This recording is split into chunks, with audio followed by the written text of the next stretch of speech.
مرکز یکجہتی اسلام، افلاک سے اونچا شہ لالاک کا ہے نام، ہے ذات نبی مرکز یکجہتی اسلام، افلاک سے اونچا شہ لالاک کا ہے نام۔ اعوذ باللہ من الشیطان الرجیم، بسم اللہ الرحمن الرحیم، الحمد للہ رب العالمین، بارئ الخلائق اجمعین، ثم الصلاة والسلام علی اشرف الانبیاء والمرسلین، حبیبنا و حبیب الہ العالمین، الذی سمی فی السماء احمد وفی الارضین بأبی القاسم محمد صلی اللہ علیہ وآلہ وسلم، وعلى آلہ الطیبین الطاہرین المعصومین، ولعنۃ الدائم علی اعدائہم اجمعین من یوم عداوتہم الی قیام یوم الدین۔ السلام علیکم ورحمۃ اللہ وبرکاتہ۔ سیرت النبی آڈیو سیریز کی 10ویں قسط۔ کل کی قسط میں ہم رسول اللہ صلی اللہ علیہ وآلہ وسلم کے اجداد کے بارے میں بیان کر رہے تھے، اور جناب ہاشم جو رسول اللہ کے دوسرے دادا ہیں ان کا ذکر ہم نے شروع کیا تھا۔ ان کے باقی حالات احوال آپ کی خدمت میں عرض کر رہا ہوں، اور انشاءاللہ آج اس سلسلے کو یہیں سے آگے بڑھائیں گے۔ جیسا کہ عرض کیا تھا کہ جناب ہاشم کے جڑواں بھائی تھے عبدالشمس، دونوں جڑواں پیدا ہوئے تھے، اور ہاشم کی انگلی عبدالشمس کی پیشانی کے ساتھ لگی ہوئی تھی۔ تو جناب عبد مناف کی اولاد میں خصوصیات میں سے ایک جو عرب کے اشعار اور ادبیات سے ظاہر ہوتی ہے وہ یہ تھی کہ انہوں نے مختلف علاقوں میں وفات پائی ہے۔ جیسے جناب ہاشم جو ہیں وہ غزوہ میں ہیں، عبدالشمس مکہ میں فوت ہوئے، نوفل نے عراق کی سرزمین میں، اور مطلب نے یمن میں وفات پائی۔ جناب ہاشم کے اخلاق و فضائل میں سے ایک یہ ہے کہ جب ذی الحجہ کا چاند نظر آ جاتا تھا تو اگلے دن صبح آپ کعبے کی دیوار سے ٹیک لگا کر یہ جو ایک خطبہ ارشاد کرتے تھے، اور وہ فرماتے تھے: اے گروہ قریش، تم عرب کے باشرف اور عاقل ترین افراد ہو، تمہارا خاندان سب سے بہترین خاندان ہے، خدا نے تمہیں اپنے گھر کے پاس آباد کیا، اور جناب اسماعیل علیہ السلام کی ساری اولاد میں سے یہ فضیلت تمہیں عطا کی ہے۔ ہاں اے میری قوم کے لوگوں، اس مہینے میں اللہ کے گھر کی زیارت کرنے والے نہایت ذوق و شوق سے تمہاری جانب آئیں گے، ان کی میزبانی تمہارا فرض ہے۔ دور دراز سے آنے والے ان لوگوں میں بہت سے لوگ تہی دست بھی ہو سکتے ہیں۔ اللہ کے اس گھر کی قسم، اگر مجھ میں اتنی طاقت ہوتی کہ اللہ کے گھر کے مہمانوں کی میزبانی کرتا تو میں کبھی بھی تم سے مدد کا طالب نہ ہوتا، لیکن جو کچھ میرے مقدور اور میں نے حلال ذرائع سے جو کچھ کمایا ہے میں اس راہ میں خرچ کروں گا، اور تمہیں قسم دیتا ہوں کہ اس گھر کا احترام کرتے ہوئے کوئی شخص ایسا مال خرچ نہ کرے جو اس نے ظلم سے حاصل کیا ہو، یا ریا کی نیت سے صرف کرے، یا مجبوراً دے اور قلباً راضی نہ ہو، اور اگر آپ لوگوں میں سے کوئی مدد کے لیے دل سے راضی نہ ہو تو خرچ کرنے سے پرہیز کرے۔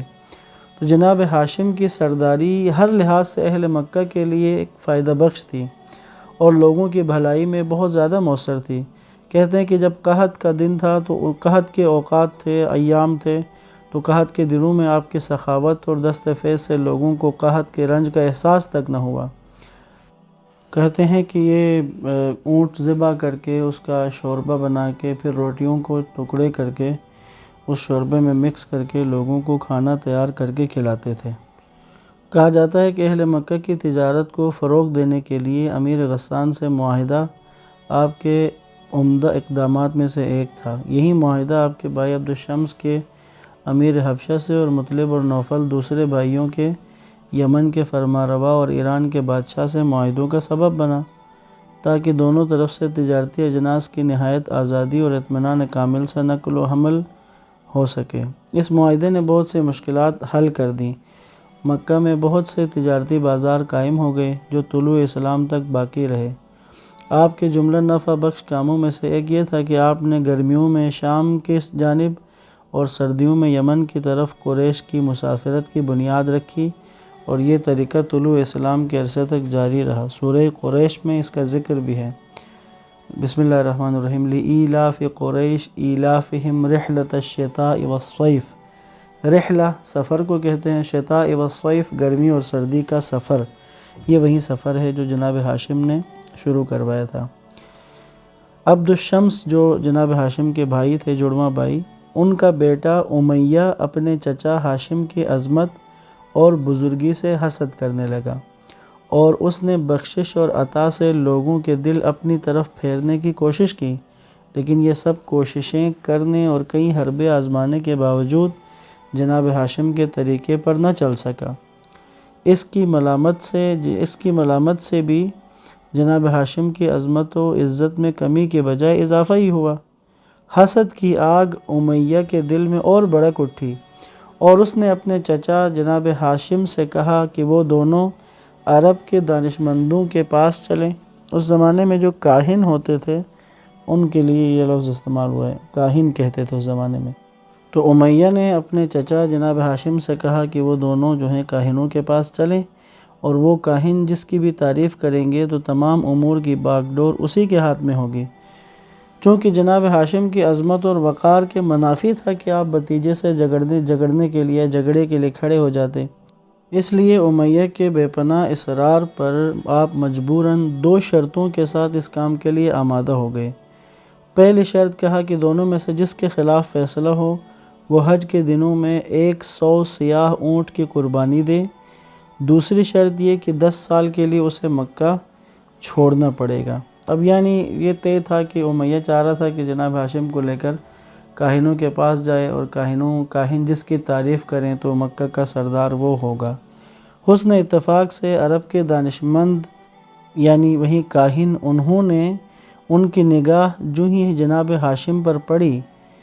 تو ان کی زبان سے آپ کی تعریف اور مدح سرائی کے الفاظ جاری ہو گئے، اور معاہدے کے مطابق جب جناب ہاشم کی تعریف کر دی کاہنوں نے تو امیہ نے مجبوراً وطن چھوڑا، اور 10 سال اس نے شام میں گزارے۔ اس حسد کے موروثی آثار ظہور اسلام کے 130 سال بعد بھی جاری رہے، اور ظلم و بربریت کے ایسے واقعات کو جنم دیا جن کی تاریخ میں کوئی نظیر نہیں ملتی۔ گزشتہ واقعہ نہ صرف دونوں گروہوں کی عداوت کی ابتدا کو نمایاں کرتا ہے بلکہ شام میں امویوں کے اثر و نفوذ کے اسباب کو بھی واضح کرتا ہے، اور اس سے پتہ چلتا ہے کہ اس علاقے کے لوگوں سے امویوں کے قدیم روابط نے اس علاقے میں ان کی حکومت کے مقدمات فراہم کیے۔ یعنی یہ امیہ جو ہے وہ اس معاہدے کی وجہ سے 10 سال اس نے شام میں گزارے ہیں۔ ایک تو خود یہ ضد جو تھی امیہ کے دل میں، جو حسد تھا، جو ضد تھی اپنے چچا کے ساتھ، یہی امیہ کی نسل میں بھی منتقل ہوئی، اور بنو امیہ کا جو غم و غصہ تھا، بنی امیہ کا جو بغض تھا اہل بیت کے لیے، بنو ہاشم کے لیے، یہ قدیمی ہے، اور شام کا علاقہ مرکز رہا ہے بنو امیہ کا۔ تو یہ بات بھی اہم تھی کہ 10 سال امیہ نے خود اس شام میں گزارے ہیں، تو اس کا مطلب یہ ہے کہ بنو امیہ کے لیے شام کی زمین میں، وہاں کی آبادی میں ضمنہ سازی تھی، لوگوں کی آمادگی تھی قلوب میں، ذہنوں میں۔ جناب ہاشم کی شادی عمرو خزرجی کی بیٹی سلمہ کی، جو ایک باشرف خاتون تھی اور جنہوں نے اپنے شوہر سے طلاق لی تھی اور اس کے بعد کسی سے شادی کرنے پر راضی نہیں ہوئی تھی، تو جناب ہاشم کے شام کے سفر سے واپس جب آئے چند دن کے لیے یثرب میں رک گئے تھے، مدینہ میں رک گئے تھے، اور سلمہ کے بارے میں پتہ چلا تو سلمہ کے لیے شادی کا پیغام بھیجا۔ تو انہوں نے جناب ہاشم کی عظمت و شہرت، جامع مردی اور قریش کی جو سرداری تھی، اس نے ان کی توجہ اپنی طرف مبذول کر لی، اور انہوں نے 2 شرطوں کے ساتھ شادی پر آمادگی ظاہر کر دی، جن میں سے ایک شرط یہ تھی کہ بچے کی ولادت کے ایام میں وہ اپنی قوم میں رہیں گی، یعنی واپس یثرب آئیں گی بچے کی ولادت کے ٹائم پہ۔ جناب ہاشم سے شادی کے کچھ مدت بعد جب حمل کے آثار ظاہر ہوئے تو مذکورہ معاہدے کے مطابق یثرب واپس آ گئیں، جہاں پیدا ہونے والے بچے کا نام شیبہ رکھا، جو بعد میں عبد المطلب کے نام سے مشہور ہوا۔ جناب ہاشم نے جب محسوس کیا کہ وہ اپنی عمر کی آخری گھڑیاں گزار رہے ہیں تو اپنے بھائی مطلب سے کہا کہ اے میرے بھائی، ادرک عبدک شیبہ، یعنی اپنے عبد غلام شیبہ کو حاصل کرو، اور چونکہ شیبہ کے باپ ہاشم نے اپنے بیٹے کو خود مطلب کے غلام کے لفظ سے یاد کیا، اس لیے ان کے عبد المطلب کے نام سے شہرت ہوئی۔ یعنی جناب عبد المطلب کو عبد المطلب اس لیے کہا گیا ہے، ایک رائے یہ ہے لوگوں کی یعنی مورخین کی کہ جناب ہاشم نے اپنے آخری وقت میں اپنے بھائی مطلب کو کہا تھا کہ آپ اپنے عبد کو، عبد اس عنوان سے بھی کہ بچہ جس کو ادب سکھایا جاتا ہے، بچے کی جو ادب سکھانے کی تربیت کرنے کی وہ عمر ہے، اس عمر کے لیے بھی عبد کا لفظ استعمال ہوا ہے حدیث میں بھی، جیسے رسول خدا کی مشہور حدیث ہے کہ الولد سید 7 سنین، بیٹا جو بچہ جو ہے وہ 7 سال سردار ہوتا ہے، بادشاہ ہوتا ہے، والعبد 7 سنین، اور غلام ہوتا ہے 7 سال، والوزیر 7 سنین، اور 7 سال وہ وزیر ہوتا ہے، یعنی پہلے 7 سال اسے آزاد رکھنا ہے، بادشاہ بنانا ہے، اگلے 7 سال اس کی تربیت کے ہیں، اس کو سکھانا ہے، پڑھانا ہے، اس کو باادب بنانا ہے، اور اس کے بعد والے جو 7 سال ہیں وہ وزارت کے ہیں، یعنی اس سے مشورہ لینے اپنے کاموں میں، اپنے امور میں۔ تو ایک وجہ تو یہ بیان ہوئی عبد المطلب کا نام عبد المطلب رکھنے کی کہ جناب ہاشم نے جناب مطلب کو اپنے بھائی کو کہا تھا۔ دوسرا یہ یوں بھی ذکر ہے کہ ایک دن اہل مکہ میں سے ایک آدمی کا یثرب سے گزر ہوا، اس نے دیکھا کہ بہت سے بچے تیر اندازی کر رہے ہیں، اور ان میں جب ایک بچے نے مقابلہ جیت لیا تو اس بچے نے فوراً کہا انا ابن سید البطحاء، میں ہوں مکہ کے سردار کا بیٹا۔ کہتے ہیں وہ مکی شخص جس نے یثرب میں ان بچوں کے درمیان اس بچے کو یہ کہتے ہوئے سنا کہ میں مکہ کے سردار کا بیٹا ہوں، کہتے ہیں اس نے آگے بڑھ کر پوچھا تم کون ہو؟ تو جناب عبد المطلب نے کہا کہ میں شیبہ ہوں، ہاشم ابن عبد مناف کا بیٹا۔ کہتے ہیں یثرب سے مکہ لوٹنے کے بعد اس شخص نے جناب ہاشم کے بھائی مطلب اور مکہ کے رئیس کو اس واقعے سے آگاہ کیا۔ کہتے ہیں جب مطلب کو اپنے بھتیجے کا پتہ چلا تو اس کی یاد میں، اس کے فکر میں کھو گئے، اور پھر یثرب کی جانب چل کھڑے ہوئے۔ جب یثرب پہنچے ہیں اور اپنے بھتیجے کو دیکھ لیا ہے تو کہتے ہیں چچا بھتیجا جو ہے والہانہ انداز میں ایک دوسرے سے گلے لپٹ گئے۔ جناب مطلب کی آنکھوں میں آنسو بہہ نکلے۔ بچے کو ان کی والدہ ساتھ بھیجنے پر آمادہ نہیں تھی، تو انہوں نے کافی جدوجہد اور کوشش کے بعد ان کی والدہ کو راضی کر لیا، اور جب اجازت مل گئی تو بھتیجے کو اپنے پیچھے گھوڑے پر سوار کر کے مکہ کی جانب چل پڑے۔ عرب کی جو گرم دھوپ نے نہ صرف یہ کہ ان کے سفید چہرے کی رنگت بدل دی، بلکہ لباس بھی میلا ہو کر پرانا نظر آنے لگا۔ تو کہتے ہیں یعنی ایک اس طرح کی سچویشن تھی کہ جناب مطلب جو ہے جناب ہاشم کے بھائی ہیں، وہ اپنے بھتیجے ہاشم کے بیٹے شیبہ کو لے کر مکہ آئے، تو وہ راستے کا سفر اور اس کی وجہ سے جناب شیبہ جو ہیں ان کا لباس بھی پرانا سا لگ رہا تھا۔ جب یہ مکہ میں داخل ہوئے تو پھر مکہ کے لوگوں نے سمجھا کہ یہ جوان جو ہے وہ مطلب کا غلام ہے، اور ایک دوسرے سے کہنے لگے کہ یہ جوان جو شیبہ ہے یہ عبد المطلب ہے، یعنی مطلب کا غلام ہے۔ حالانکہ جناب مطلب نے کئی مرتبہ کہا کہ یہ میرا بھتیجا ہے، لیکن اس گمان سے جو لفظ زبانوں پہ آ گیا تھا وہ لفظ مشہور ہو گیا، اور اس کے بعد پھر جناب شیبہ جو ہیں حضرت ہاشم کے بیٹے، ان کا نام عبد المطلب رکھا گیا۔ اور یہ ایک دوسری وجہ ذکر ہوئی تھی ان کا نام عبد المطلب ہونے کی۔ پہلی وجہ تو میں نے عرض کی کہ جناب ہاشم نے کہا تھا اپنے بھائی سے کہ اپنے عبد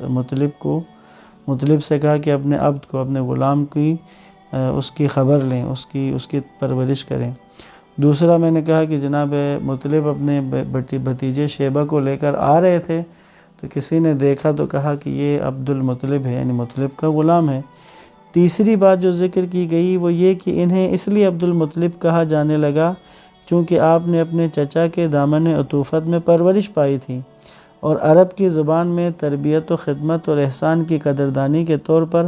ایسے فرد کو اس کے محسن کا غلام کہا جاتا ہے۔ یہ 3 وجوہات تھی۔ تو مختصراً یہ کہ جناب عبد المطلب جو رسول اللہ کے دادا ہیں، ان کا اصل نام شیبہ ہے، اور ان کو عبد المطلب ان کے چچا مطلب کی وجہ سے کہا جاتا ہے، چاہے ان کے چچا نے تربیت کی تھی، پرورش کی تھی اس لیے، یا پھر لوگوں کو پہلی نظر میں ان کا غلام لگا اور اس کے بعد یہ بات مشہور ہوئی۔ تو آج یہاں پر اختتام کرتا ہوں انشاءاللہ۔ رسول اللہ کے دادا جناب عبد المطلب کا ذکر بھی کر کے پھر ہم عرب کے حالات کی طرف آئیں گے، اور جناب عبداللہ کا ذکر رسول اللہ کے واقعات کا جب آغاز کریں گے ولادت کے موضوع پر انشاءاللہ، اس وقت جناب عبداللہ کا ہم الگ سے ذکر کریں گے۔ والسلام علیکم ورحمۃ اللہ وبرکاتہ۔